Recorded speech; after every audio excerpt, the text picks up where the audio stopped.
Hey pioneers, and welcome back. I hope you all had an amazing New Year's celebration, filled with fireworks, fun, and maybe some efficient champagne popping. And of course, that you were responsible and kept everything running at peak efficiency, like a good factory. There are amazing plans for this year, and we are almost done manufacturing everything that was left in my storage. So we are only one factory away until I can build a space elevator and start focusing on space elevator parts and progressing through the game. Today we will be handling rubber. I've been avoiding this because of all of the fluid dynamics and the headaches it gives you if you try to play in a world where everything runs at peak efficiency. But there's no postponing it. I need to rip the band-aid out and design a cool factory. I will spend some time on the design to try to prevent any future issues. Fluid dynamics are hard, but if you plan accordingly, maybe you can skip most of the problems. So let's do that. Here we are, and I'm extremely proud of this design. It's the safest factory I could design. Let's start breaking it down. You will see that on each one of these I'm placing two numbers. The first one is the amount of machines I would actually need, and the one in between brackets is the number of machines I'm gonna be placing. So at the beginning we are turning our 300 oil into heavy oil residue, and I will be placing 16 machines. This place over here is the trickiest one, is where stuff could go wrong, because we have one generator into 16 consumers. Still, it can be done. Symmetry with these numbers is pretty easy, but this is going to be the hardest place regarding liquid dynamics. From on here, it's going to be a walk in the park. So this gives us 200 polymer resin and 400 heavy oil residue. Let's follow this path. Those 400 heavy oil residue will go to refineries that will be doing packaged fuel. We will need 13. I'm going to be placing 16. Why is that? Because we have 16 refineries producing heavy oil residue, so I'm going to place 16 refineries doing packaged fuel. And yes, you could connect this with only one pipe, but I'm gonna be placing 16 pipes, because if it's a one-to-one connection, it can never go wrong. So yeah, we will see a lot of pipes. It might actually look cool. And now another thing important to notice is that this will give us 800 packaged fuel, but each of these refineries will give us 50, exactly 50. And that's going to be important later on. So these refineries are going to need packaged water. So I'm gonna do this with 8 packagers, one packager every 2 refineries. And I could take it to 16, but I think that that's not necessary.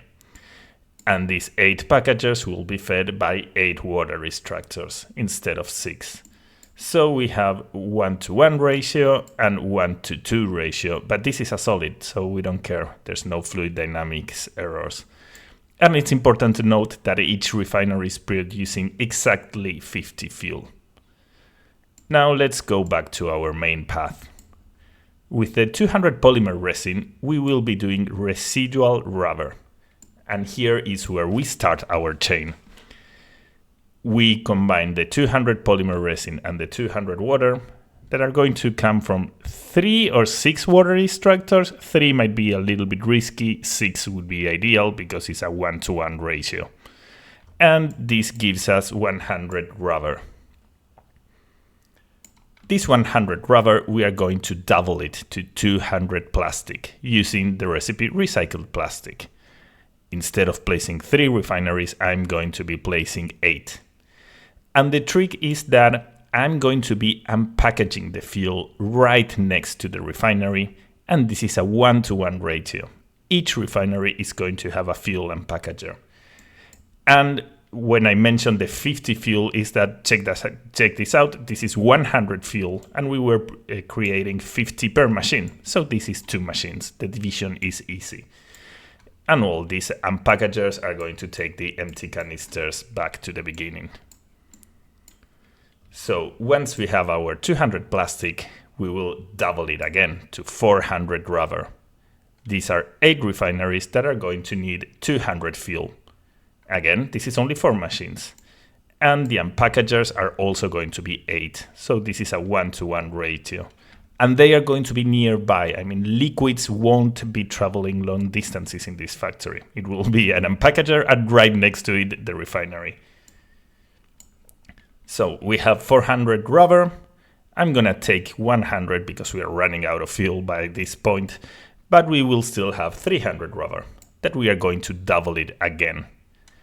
These are 16 refineries that need 300 fuel, again a nice number, that will be fed by 16 unpackagers. Now from this 600 plastic, I am going to be taking 400 out of it, and I'm gonna double the other 200. These are 8 refineries that need 200 fuel, and the unpackagers are right next to it. So we end up with 400 rubber, then when we add the 100, it would be 500 rubber, and 390 plastic, because I will be taking 10 to produce empty canisters, because I still don't have this part automated. I don't have empty canisters to spare, so that will take it off the list.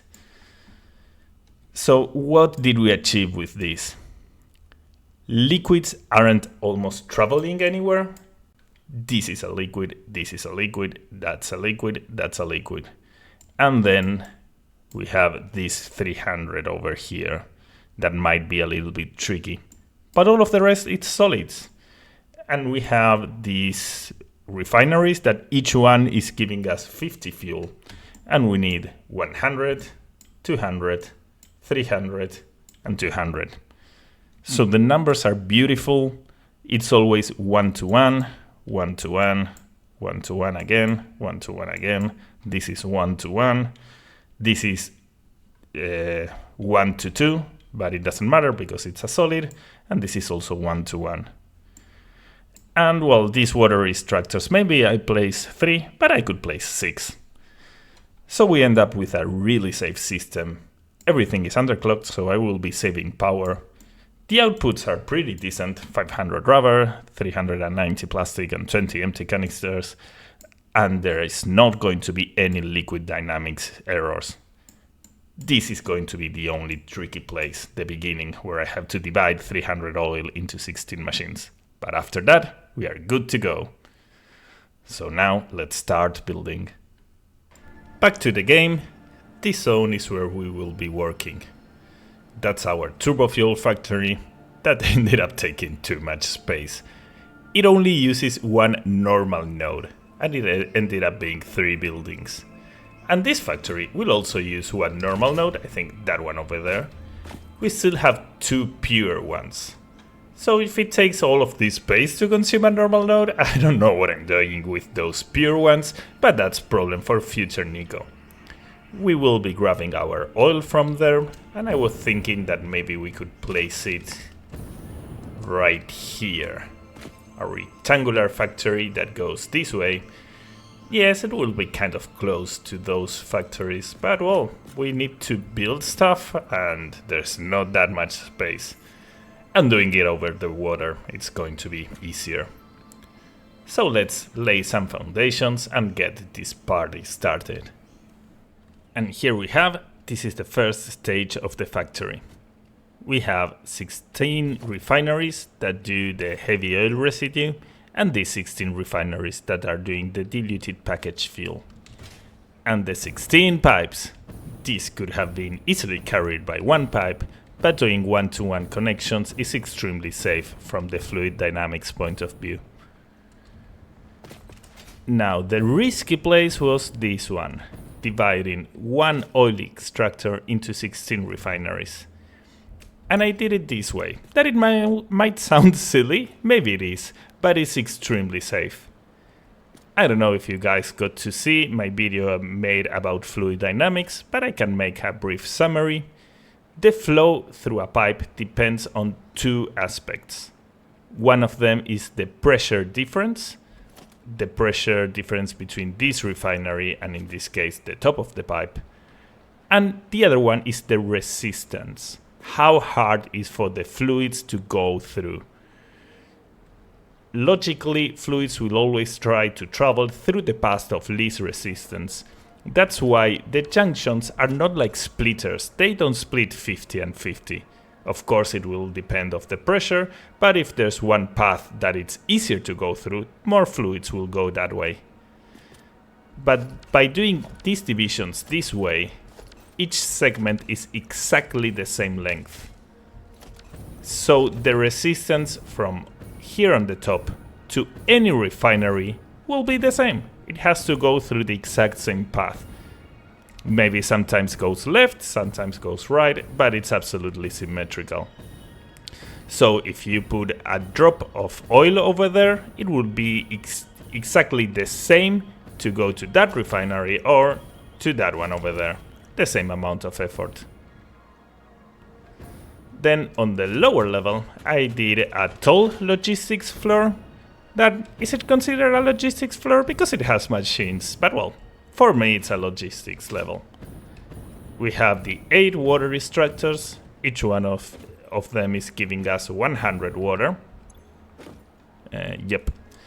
And then I made a boo-boo on the design. I thought we could have 8 packagers, but that's not the case. I would have to overclock them, and I don't do that. So I ended up placing 16.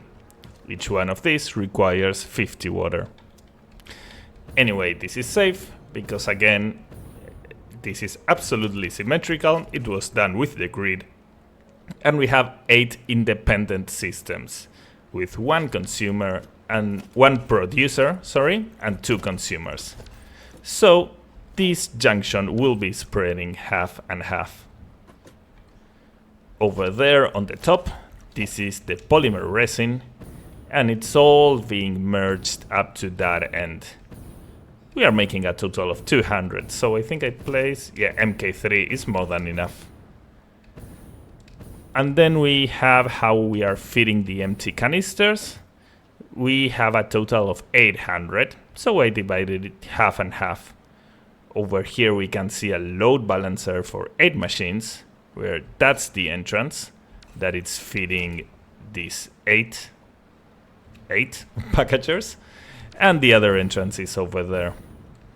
So we only have to be mindful that we need to have 2 different belts, each one of them with 400 empty packagers. But that's going to be easy, because the segments of our factory, we had 2 segments that required exactly 200 fuel, meaning 200 empty canisters, and then we had 1 segment of 300 and 1 segment of 100, again 400. So if we are mindful on the connection of the belts, this will be absolutely load balanced and nothing weird will happen. On the other side, there's not much to see. I'm simply taking the packaged water all the way back there to the entrance of the refinery that's on top. And I still haven't connected the packaged fuel because this is going to be trickier, and I'll do it when I know how the factory continues. So, I love how it's looking so far. We have the first segment of the factory. Now I've got to start with all of the doublers. And I'll try to do something that breaks up a little bit the shape. I don't want a big rectangle. So let's see what I can come up with. Here we are. I made a thinner part so that we are not longer in a rectangular shape. And we have the 6 refineries that are going to create our original rubber. That then is going to get multiplied several times. I went for 6 water extractors, 1-to-1 ratio, no issues with fluid dynamics. And the polymer resin comes from this side. I changed the layout a little bit. They were all merging to a side and I made them all merge to the middle. So it comes over here and there it gets split into 6, which is also load balanced because this guy splits among these 2 and each one of these splits into 3. So we already have fuel, we already have our starting rubber, and we need to start multiplying it. What I was thinking, now we no longer need water extractors. And these floors are higher than I usually do. They are of 4 foundations. I usually make only 2 on my logistics levels. So I thought maybe I can return to 2. So on this side of the factory it will be lower, but I could make 2 floors. So it will be kind of the same, maybe a little bit taller. I don't know, but I'm gonna play with that. From now on, all of the factory will be 2 foundations lower. Let's see how it goes. Whoops. We are back. A lot of progress has been made. I made this floor only 2 foundations high, and on this side we can see 3 doublers. We have this one over here, that's the first one. That one over there is the second one. And this one would be the 4th. I'm missing the 3rd one because the 3rd one requires 16 refineries, so I'm probably going to do that on the higher level. Now we can also appreciate why I say that this design is really safe from a fluids dynamics point of view. These are all one-to-one connections, and they even have a huge drop, which makes everything easier. So there's absolutely no issues going over here. This will work on the first attempt, allegedly. So we can see that here, this is where I'm merging all of the empty canisters, and on the front I'm dividing the fuel with a load balancer, and well, all of them are exactly the same. I already made some of the logistics, not all of them, because I'm missing the 3rd doubler. And a cool thing that I really like the idea. The fuel and the empty canisters, I'm bringing them through outside the factory. I still don't know where the wall will be, so that's an approximate. But well, we will see the whole building and all of the fuel going on the sides. We have 400 on this side and 400 on the other one. So, yep, most of the things are done, but we still have to make the big doubler, the 3rd one, and we have to handle all of the outputs, the dimensional depots, also do the empty canisters, and, well, some stuff to be done. So let's add another floor on top of this one and make the last doubler. We are done. I added the 2nd floor with the 3rd doubler. There's a total of 16 refineries, 8 on each side.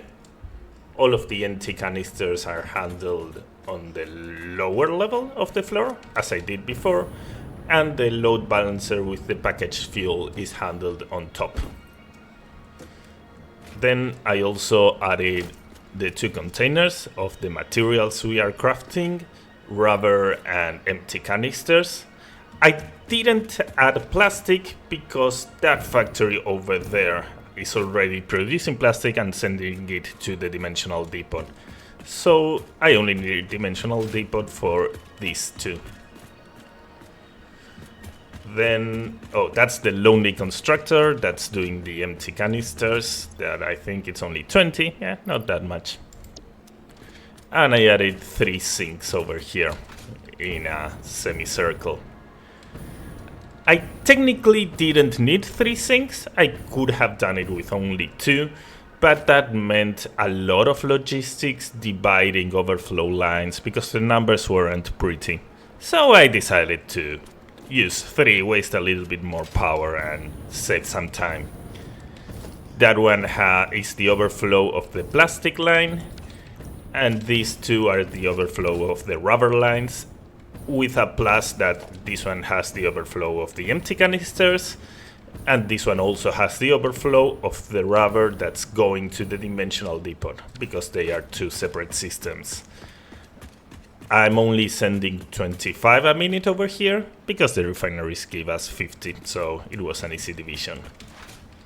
Then, well, everything is done. All of the logistics have been connected. There were some challenges. For example, taking out the 200 plastic I need. because each one of these gives us 37.5.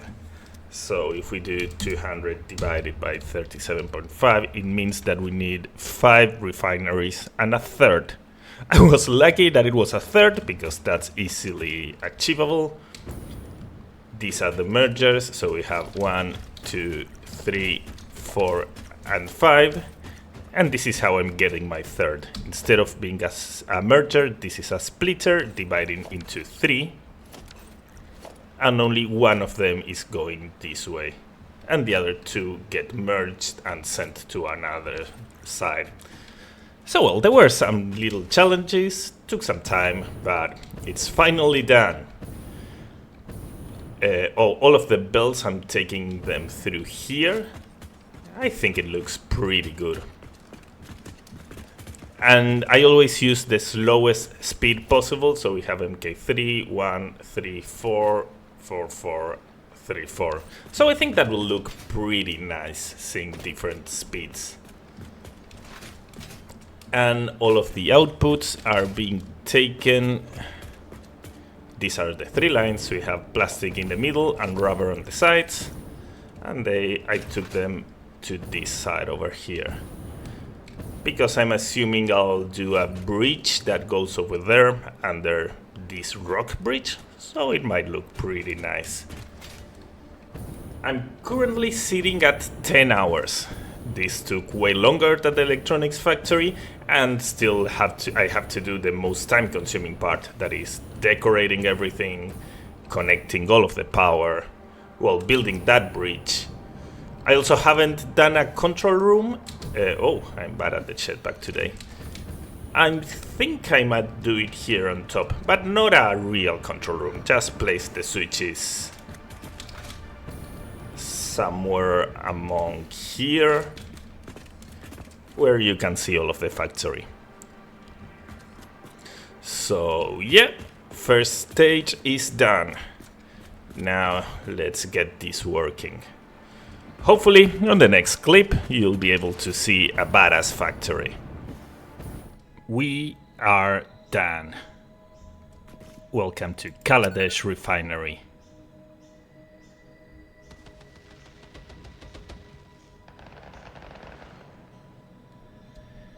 And I've got to say, I'm really happy with the result. I went for a completely different building technique that I hadn't done before. There are barely any walls. Most of these are coated concrete foundations with the carbon steel finish, and they look really good, really black. It's probably one of the factories that took the longest to do, but well, it looks pretty dope. Tried to do different patterns on each window. All of these are blueprints. At the beginning I made them from scratch, but then I realized that if you blueprint them, you save a lot of time. Don't mind those foundations, those were where the fireworks were located. So here we go, a really badass factory. Now let's talk a little bit about the building technique itself. I first made like a skeleton with foundations, and then I started adding the windows and the roof. The roof is located in the middle of the foundation. In order to do that, it's pretty easy. Just place a 2-meter foundation and then you can do the roof over there. Just one heads up, if you do it exactly like I did, you will end up having some nasty clipping on the side, because the windows go through the foundation. Now you could prevent this if you nudge it one position. Now you can't see it, but well, it wouldn't be exactly in the middle, and I wanted it to be in the middle. So I came up with this beam that it looks like decoration. Well, it is, but its main purpose is to hide the clipping. Let's restore that. Yes. The lights that have just turned off because it's day, they are street lights that are placed inside the foundations. Another benefit of doing the walls like this. And then the windows had the gaps I had. I made a frame with small metal pillars and I added some lights exactly in the middle. Then what else can I show before getting inside? All of the refineries have chimneys. And you might wonder, how did you get them to align? Did you plan all of this beforehand? No, of course I didn't. You would have to be a god to get to that level of planning. But the thing is that if you build like this using foundations, you can simply clip all the things you want.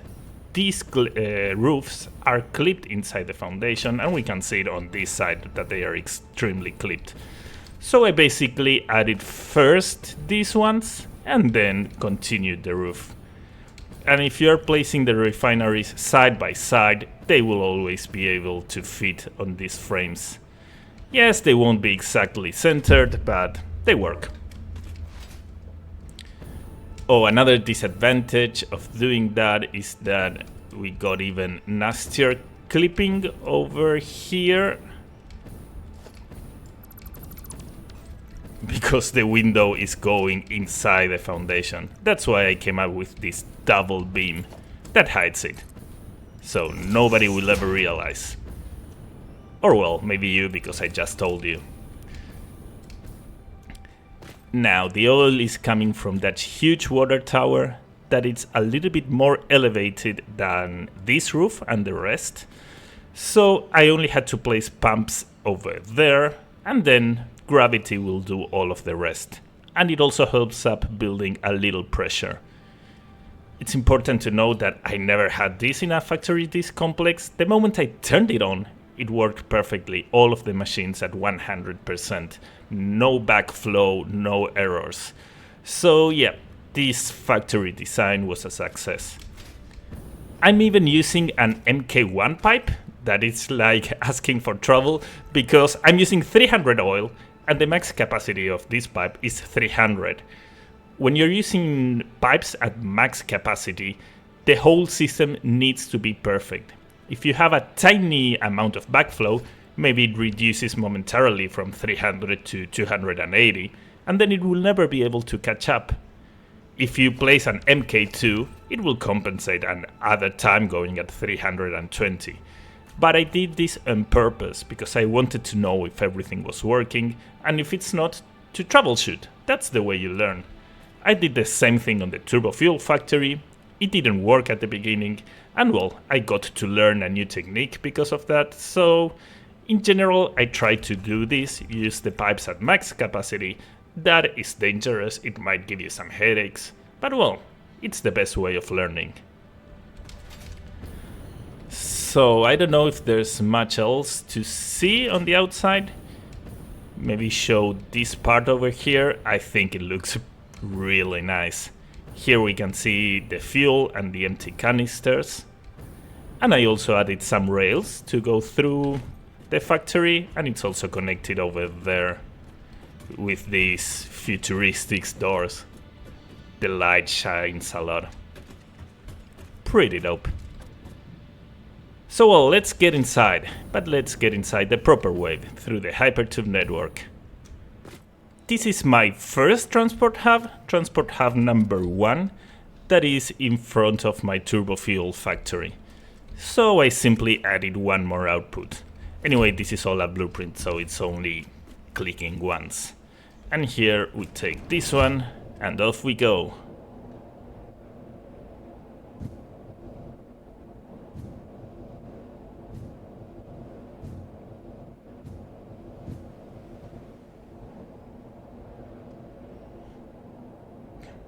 Good speed, I like it.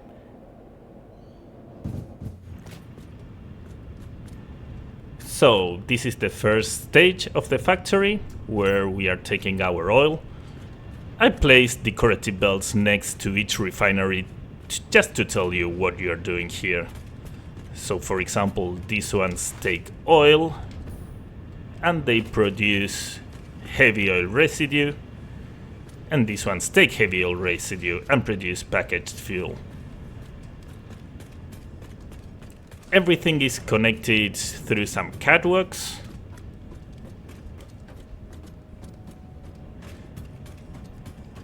that they also have, I was lucky because it was the right height, but well, they have stairs so you can get on top of the refineries. I could have added one over here. Why didn't I? Well, I will add it later. This is how you get outside. But let's get back in here. This would be the third stage of the factory, where we are producing our rubber, our first rubber, out of water and polymer resin. Each sector has some signs telling you what's going on. And we have some stairs that are connected to, well, the catwalks, and you can also use them to get to the roof or to the higher level. But we'll get there later on.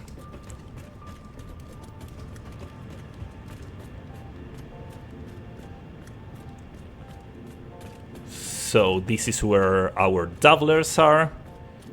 I changed the orientation of the belts so that you can see them. They were facing the other place, which made no sense at all. That one is currently stopped because that's the plastic output, and as the factory is not connected to anything right now and nobody is using it, this one stopped and right now is overflowing through the sinks that are on top. I added some chimneys over here for the refineries. I'm noticing they were purple at the beginning and I changed them for green, but I forgot to change those, so let me change them, it's annoying me. There we go, green as it's supposed to be. So I really like how it looks. We have, that's the second doubler, the first doubler, always showing you what's using. For example, this one turns rubber and fuel into plastic. On this place we have some windows to check the logistics level. And I don't know if there's something else over here, but let's explore. Well, more catwalks that are connected to almost everything.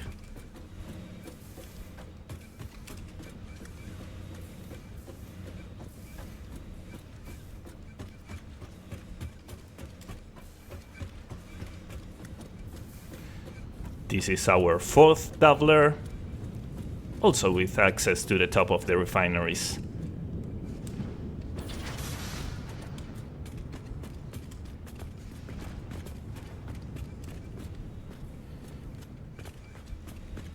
So let's check the logistics.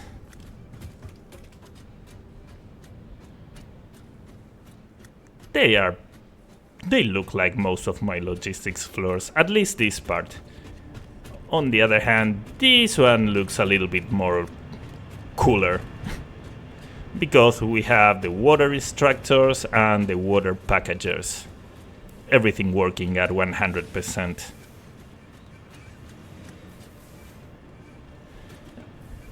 And all of the mergers and splitters are supported by either these things or just regular columns. So let's continue going higher. There are several ways to get to the next roof, to the next level. We can take these catwalks over here, which will take us first to the logistics level. There's not much stuff going on this one. We do have this nice view.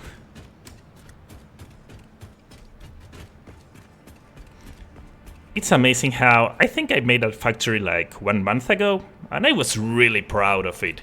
But now if I compare it with this one, there's no point of comparison. I've improved a lot in this time.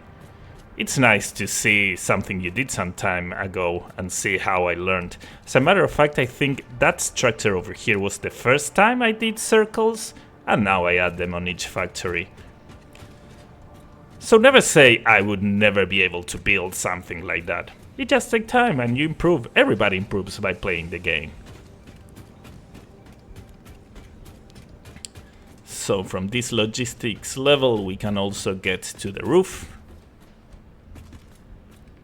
And we will take these stairs to get to the last floor.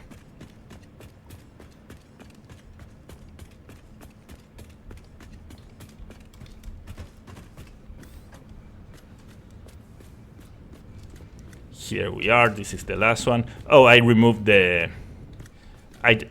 what's the name? The night mode, so that we could see it with all of the lights, but usually they are not turned on. Again, some decorative bells to know what the hell we are doing. The lonely constructor doing the empty canisters. And here we can see the 3 sinks. That's one line of plastic, and these two are our lines of rubber. And this one also have some empty canisters every now and then, because it's connected to the overflow of this machine. Now let's check the stats. We are producing 500 rubber, almost 400 plastic, and 20 empty canisters. This wasn't that good. 2 gigawatts of consumption. I wasn't expecting it to consume that much. And with the storage I made, I have a cutoff time of almost 4 hours. We can check the consumption. Everything is working at 100%. We are completely stable. But yes, I almost used all of my power. My max consumption that we get to the max consumption during night is 19.6 gigawatts. But well, this is the last factory I made before I can progress in the game, and I made it. I didn't want to make any power plant, and I think I achieved it. Now I just have to do the space elevator parts, but I won't be consuming that much power. And I can still, right now I'm wasting, because I could turn off the hypertube cannon and the hypertube network, only turn them on when I need to, and that makes a huge difference. So I should be able to get to the next phase without having to build a power plant. And once I get to the next phase, the first thing is going to be a power plant, but ideally a new one. I'm not entirely sure if I'll be able to do nuclear, but maybe rocket fuel would be better. I don't want to do another turbo fuel factory. But for the time being, we have enough power.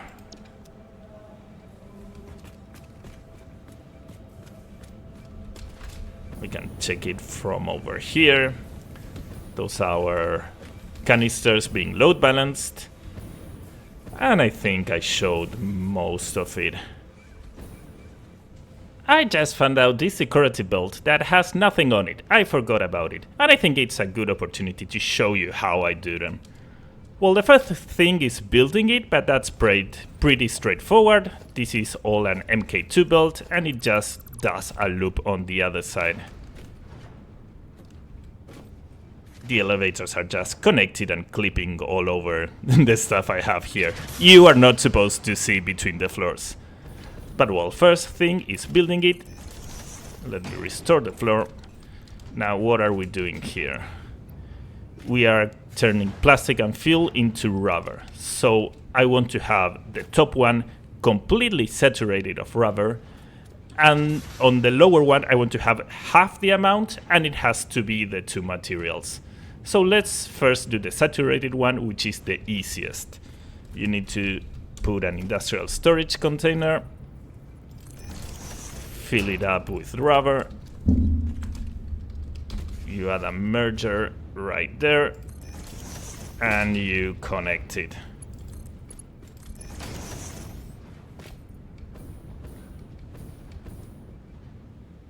And then you have to wait a little bit.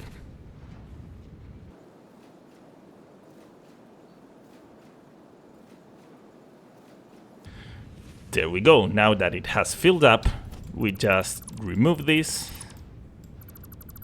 and we have to take 1, and it will start moving. Now the other one will be a little bit trickier, because I want 2 materials and I want a gap between them. So how do we do that? We will need this, in this case, 2 industrial containers. In one of them we add plastic, in the other one we add fuel. Then we will merge these two.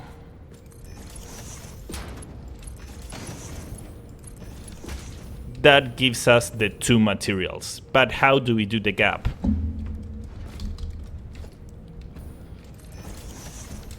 This is an MK2 build, so we need to slow it down a little bit with an MK1. So I will do a segment of MK2, a segment of MK1, and then it doesn't matter. And you'll see that once it gets past the MK1, you will get the gap.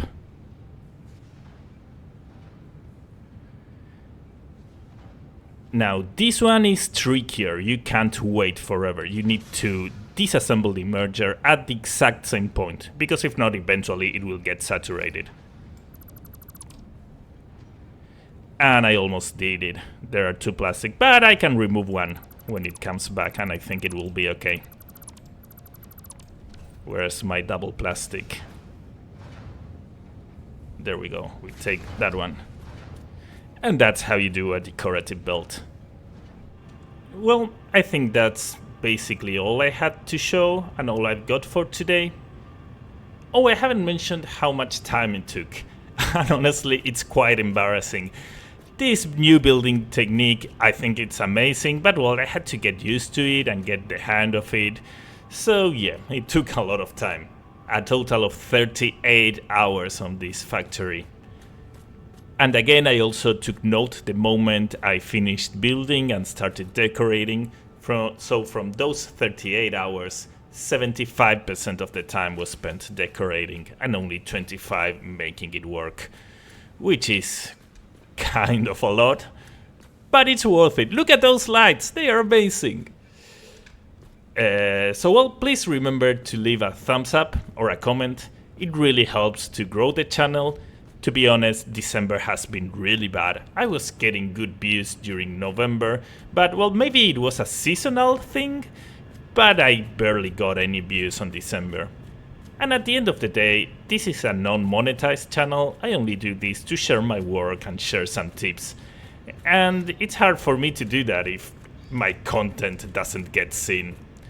So a thumbs up or a comment really helps. Even if you don't have what to comment, what can we discuss today? What game did you play the most before knowing about Satisfactory and started playing? I think that in my case was Overwatch. That is not that I played that much, but well, it was my game. I know it's not a builder, it has nothing to do, but I had my fun with it. I hope you guys enjoyed it, and I'll see you on the next one.